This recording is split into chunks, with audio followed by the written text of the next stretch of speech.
성도 여러분 반갑습니다. 데칼로그 11번째 시간입니다. 오늘은 마지막 10번째 계명의 말씀을 함께 나누겠습니다. 내 이웃의 집을 탐내지 말라라고 하는 이 계명의 말씀을 주목해 보면 굉장히 구체적으로 내 이웃의 아내, 그리고 그의 남종이나 그의 여종이나 그의 소나 또 그의 낙이나 물은 내 이웃의 소유를 탐내지 말라. 굉장히 구체적으로 이웃의 집에 속한 대상들을 언급합니다. 마치 우리의 탐심이 이웃을 향하게 될 때 얼마나 구체적인 대상들을 바라보고 또 탐욕을 품게 되는지를 정확하게 짚어주고 있는 것 같습니다. 이웃의 배우자를 보면서 나의 배우자를 비교하게 되는 마음, 또 그 가진 소유물들을 보면서도 그렇지 않습니까? 현대적으로 보자면 이웃의 좋은 차, 이웃의 굉장히 부러운 휴가 계획, 우리 집에 없는 좋은 가전제품, 그렇게 우리는 이웃을 향해 눈을 돌리게 되면 우리에게 없는 것에 대해서 탐심을 품기 마련이지 않습니까? 물론 이 말씀은 단순히 어떤 욕망 일체를 금하는 것이라고 볼 수는 없습니다. 모든 욕망이 다 나쁘다고 할 수 없습니다. 다만 이 욕망이 다른 사람을 향하게 되어서 다른 사람의 것을 탐하게 되는 것을 경계하도록 말씀하시는 것일 것입니다. 왜냐하면 그 욕망이 반드시 우리를 삼켜서요, 우리 자신을 향해 그리고 우리의 처지에 대해서 불평하고 또 불만하게 되고 만족 없는 삶이 되게 하며 또 이웃을 향해 범죄하게 하기 때문에 우리에게 이 말씀 주신 것입니다. 특별히 저는 사람이라는 존재에게요, 참 메울 수 없는 욕망의 셈 존재한다 분명히 믿습니다. 제가 앞선 말씀을 나눌 때도 이 부분을 언급한 바 있는데요, 어린 시절에 저는 이렇게 늘 기다려지는 친척의 방문이 있었습니다. 지금은 돌아가신 넷째 삼촌이신데 그 삼촌이요, 오실 때마다 늘 고기도 푸짐하게 싸주셔서 그날이면 맛있게 고기 구워 먹는 날이기도 했습니다. 그리고 무엇보다 기다려졌던 건 사실 삼촌께서 늘 저와 형을 데리고 저 동네 작은 마트로 데리고 간 것입니다. 화면에 펼쳐진 것처럼 수많은 과자가 있는 그 마트에 데려가서 각자 10,000원치 마음에 드는 과자 고르게 했습니다. 그러면 이제 저랑 형은 어린 시절에 굉장히 행복한 고민에 빠지는 거죠. 이 많은 과자 중에 무엇으로 10,000원을 채울 것인가. 당시 물가로는 과자 10,000원치면 정말로 큰 봉지를 가득 그 2봉지 채워도 될 만큼 정말로 많은 것을 살 수 있었습니다. 그러니까 제법 비싼 과자가 막 500원 정도 했고요. 뭐 일반적인 작은 과자 200원, 300원 했던 때니까. 지금도 그때 생각하면 마음이 얼마나 행복한지 모릅니다. 손에 가득 과자 봉지 쥐고 집에 와서 그 가득 찬 봉지 보고만 있어도 참 마음이 행복하고 배가 부른 듯한 심정을 느꼈습니다. 근데 그때 늘 그때를 떠올리면요, 지금 제 마음에 드는 아쉬움이 있습니다. 무엇인가 하면 이제는 어떤 것으로도 그때 그 만족감을 느껴보려고 해도요, 그때 그 만족감, 그때 그 벅찬 행복을 느낄 수 없다는 것입니다. 더 값비싼 음식을 먹어도요, 뭐 더 좋은 물건 얻어도요, 물론 행복이 없는 건 아닙니다. 잠시 잠깐 행복합니다. 근데 그때 제 삶을 따뜻하게 하고 행복하게 했던 그만큼의 만족감은 느끼기가 참 어려운 것 같습니다. 아마도 제 마음속에 메울 수 없는 셈의 크기가요, 이제 소유의 욕망, 뭐 더 큰 행복에 대한 갈망으로 그때와는 비교할 수 없을 만큼 커져버렸기 때문에, 넓어졌기 때문에 메울 수 없는 것 아닐까 스스로 생각해 보곤 합니다. 우린 누구나 더 좋은 것, 그리고 더 좋은 결과, 더 좋은 내일, 이렇게 우리 만족 혹은 행복을 위해 품게 되는 욕망이 분명히 있습니다. 그리고 그 욕망은 결국 작아지는 법이 없이 계속해서 인생의 연수만큼 그 지름 넓혀가는 것이 아닐까 싶습니다. 그러니까 이전의 행복의 조건이 오늘 그리고 내일도 동일한 법 없이 만족을 위해서 더 나은 무언가를 꿈꾸는 것이 우리지 않습니까? 그러니까요, 이와 같은 욕망이 다른 사람 향하게 될 때 내게는 없는 그것으로 인해 우리를 영원한 불만족과 또 탐심에 사로잡히게 만들 수 있을 것입니다. 물론 사실 욕망과 탐심을 정확하게 경계에 짓는 일은 결코 쉽지 않습니다. 그러니까 어디까지가 적절한 욕망이고 어디까지 우리가 스스로 경계선을 그어야 할지 그거 정하는 거 정말 어렵습니다. 오히려 우리가 경계선에 서려고 하면 우리 삶을 욕망이 이끌어 가도록 우리가 우리 삶을 잃어버리게 될 수도 있습니다. 그리고 반대로 너무 그렇다고 욕망을 금해버리면 매 순간 위축되고 우리가 무언가 바라는 것 자체에 대해서 죄책감 느끼면 정말 꿈도 소망도 없이 살아가게 되지 않겠습니까? 그러니까 이 부분에 대해서요, 우리가 스스로 기준점을 세우는 일이 참 중요합니다. 오늘 먼저 이 부분에 대해서 좀 생각해 보기를 원하는데요. 이전에도 소개한 적이 있는 청교도 신학자 토마스 굿윈이 이 부분에 대해서 언급하는 바를 살펴보니 내용이 참 좋아서 그 부분을 좀 함께 생각해 보기를 원합니다. 그는 먼저 우리에게 좀 적절한 어떤 욕망, 욕구에 대한 이야기를 먼저 꺼냅니다. 그러니까요, 세상을 이용하는 것, 아니 그뿐 아니라 세상 것을 빈곤의 유혹으로부터 우리를 지켜줄 분량만큼 욕구하는 것은 합법적이다, 뭐 이렇게 말하기도 하고, 은혜로운 사업으로 하나님을 공경할 수 있을 만큼의 분량을 구하는 것도 합법적이다.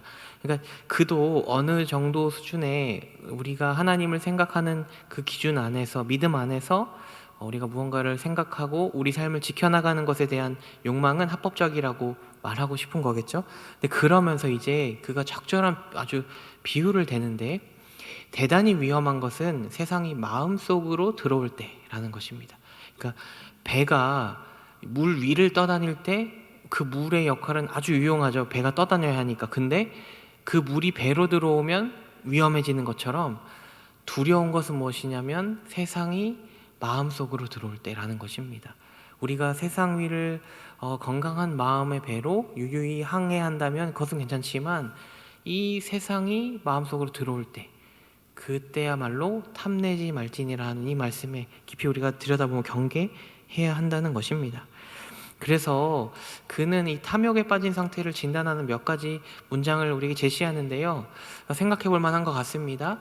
사람이 하늘을 얻기 위해서보다는, 하늘이라 함은 하나님 바라보는 것이겠죠, 땅을 얻기 위해서 더 많은 수고를 할 때 그는 탐욕에 빠져버렸다 말할 수 있다는 것입니다.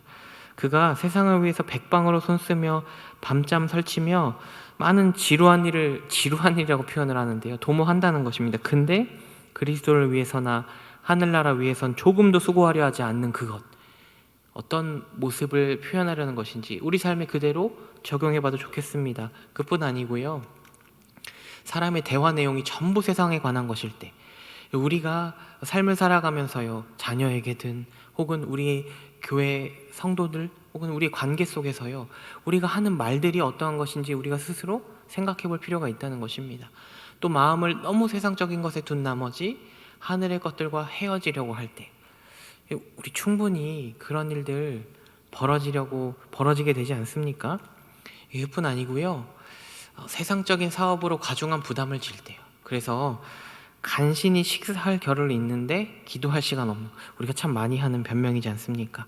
사람이 그만큼 많은 일로 애를 먹은 나머지 자기 영혼을 위해서 시간 낼 수 없다면 탐욕이라는 것입니다. 또 너무나 세상으로 기울어진 나머지 세상을 얻기 위하여 어떤 불법적인 수단도, 그러니까 성취를 위해 수단만고 가리지 않게 되는 그 순간 탐욕에 빠졌다, 이렇게 말합니다.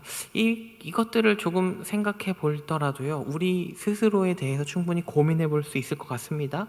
아니, 사실은 조금 엄격한 기준처럼 느껴져서 우리만 불편할 수도 있을 것 같습니다. 왜냐하면 우리는 바쁜 세상 살고요, 우리는 열심히 일해야만 하는 세상 살아가고 있으니까요. 그러니까 현대인의 삶과는 조금 실정이 다른 것 아닌가, 이런 생각도 할 수 있겠습니다. 그런데 반면에 우리가 놓치지 말아야 할 것이 있습니다. 우리가 살아가는 세상이 그만큼 탐욕에 사로잡히는 것을, 그 욕망을 통해 욕망을 추구하며 살아가는 것을 선한 것처럼 생각하며 더 많은 욕심이 더 많은 선을 이루어내는 것처럼 살아가는 것에 익숙한 곳이 바로 세상이라는 사실을 우리가 생각해봐야 한다는 것입니다. 우리가 그런 세상을 살아가다 보니 그만큼 우리 마음 지켜내기가 너무 어렵고, 우리 영혼 돌보고 하나님과 긴밀한 교제를 이루어가는 일에 부담을 느끼는 것, 그런 거 충분히 이해할 만하다라고 생각하는 것에 익숙해져 버린 삶의 모습을 우리가 가지고 있지 않은지 생각해 봐야 한다는 것입니다. 사랑하는 성도 여러분, 그렇게 익숙해져 버린 우리 삶의 모습이요, 익숙하다고 그것이 옳은 것 아닙니다. 하나님에게서 중심이 떠나게 된 모든 순간 우리를 탐욕의 늪으로 우리가 몰아넣고 삼켜지게 하는 것입니다.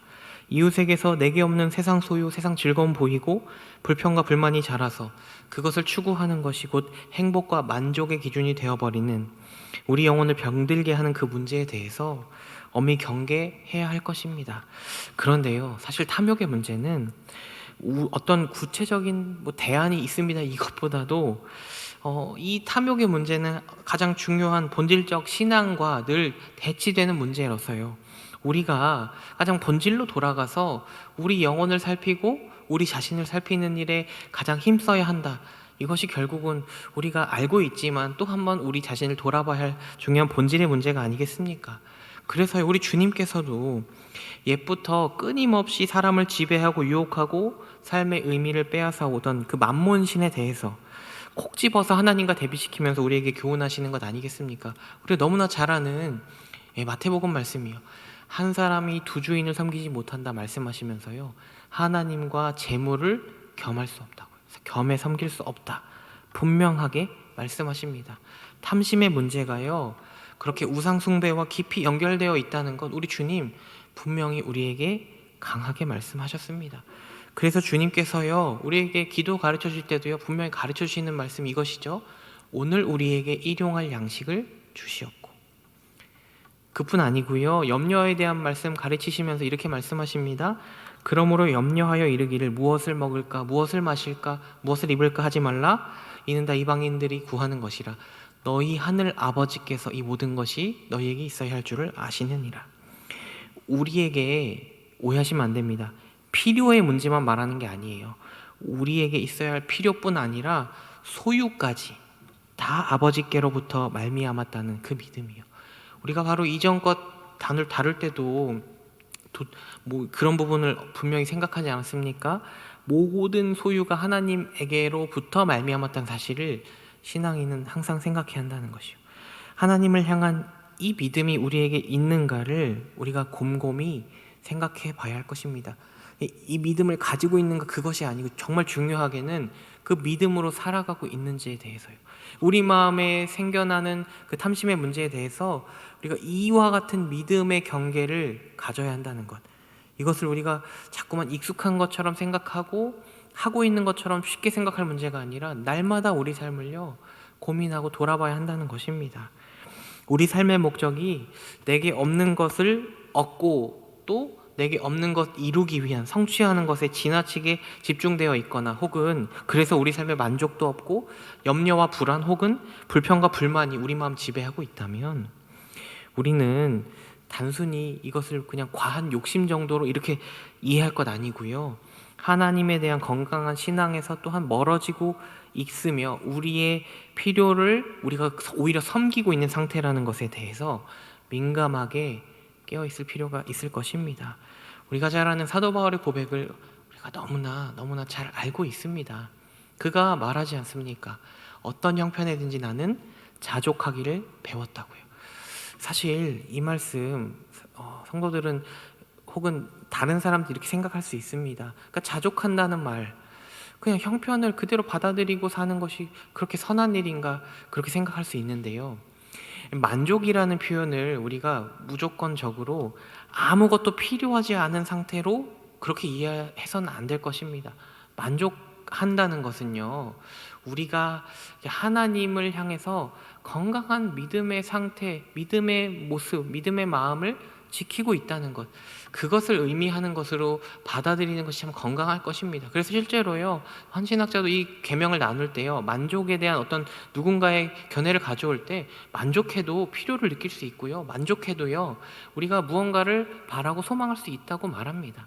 만족이란 건 그냥 덮어놓고 다 이제 나는 이걸로 족하다, 그러니까 아무것도 필요하지 않다, 이런 말이 아니고요, 정말로 하나님을 온전히 붙들고 의지하는, 하나님에게 내 모든 만족이 있고 하나님에게 내 모든 필요와 소유의 문제에 대한 진정한 주권이 있다는 것을 인정하는 것이라는 사실 꼭 우리가 기억하면 좋겠습니다. 그러니 그는 모든 일, 곧 배부름과 배고픔과 풍부와 궁핍에도 처할 줄을 아는 일체의 비결을 배웠다 말합니다. 왜냐하면 그가 믿는 하나님 안에서 이와 같은 일체의 비결이 그에게 주어졌기 때문이에요. 그러니 너무나 잘 아는 고백, 내게 능력 주신 자 안에서 내가 모든 것 할 수 있다, 그가 말하는 것 아니겠습니까? 사랑하는 성도 여러분, 우리는 하나님께 우리의 만족을 채워주시도록 구하는 사람 아니고요. 우리의 메울 수 없는 욕망의 샘 채울 수 없다는 것 분명히 인정하고, 그보다 하나님을 깊이 경험함으로 하나님 안에 있는 만족을 누리는 사람들입니다. 우리가 이 사실을 결코 잊지 않기를 소망합니다. 오늘은 한 시인의 고백을 나누면서요 마치려고 하는데요, 잘 아는 시편 73편에 있는 시인의 고백입니다. 그가 이렇게 말합니다. 하늘에서는 주 외에 누가 내게 있으리요, 땅에서는 주밖에 내가 사모할 리 없나이다. 오직 하나님 향한 참된 믿음의 고백 있습니다.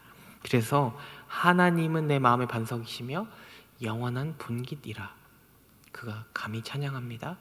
하나님께 가까이 함이 내게 복이라고 또한 고백합니다.